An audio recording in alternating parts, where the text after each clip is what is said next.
la blanche, hop, et la blonde ici, par 4. Or, argent ou bronze, depuis quelques jours, les Vosges brillent au Salon international de l'agriculture à Paris. 22 entreprises et fermes représentent notre département au concours général agricole et comptent déjà une dizaine de prix. La brasserie Marie-Thérèse de Remiremont ouvre le palmarès avec sa New England IPA, médaillée de bronze.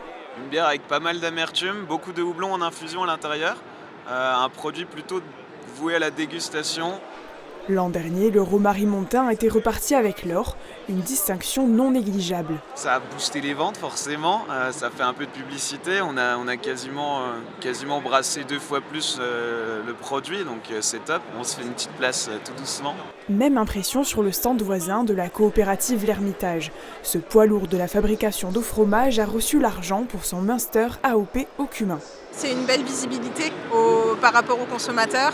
C'est une belle récompense aussi pour nos équipes de production. Nos équipes qui travaillent toute l'année pour produire des bons produits.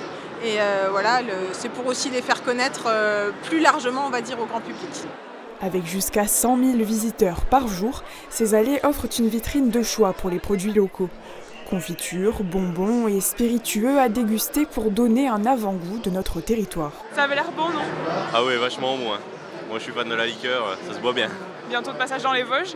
Oh, j'y suis déjà allé, oui, j'aime bien. Mais oui, pourquoi pas y retourner, dès que je peux. Autre stratégie visible partout, le label Je vois la vie en Vosges Terroir. C'est, depuis 10 ans, la marque de notre département. Au niveau de l'Association des départements de France, nous sommes reconnus comme la 3e marque territoriale qui fonctionne le mieux, ce qui n'est pas rien. Donc cela contribue à promouvoir notre département, mais aussi tout ce qu'il y a derrière ce label Je vois la vie en Vosges. Un salon également marqué par les enjeux climatiques. Après la sécheresse estivale de 2022, la pluie est la grande absente de cet hiver, période où les nappes phréatiques se rechargent habituellement. L'état de sinistre a été reconnu dans 138 communes vosgiennes. C'est insuffisant pour les acteurs locaux qui demandent la reconnaissance de tout le territoire.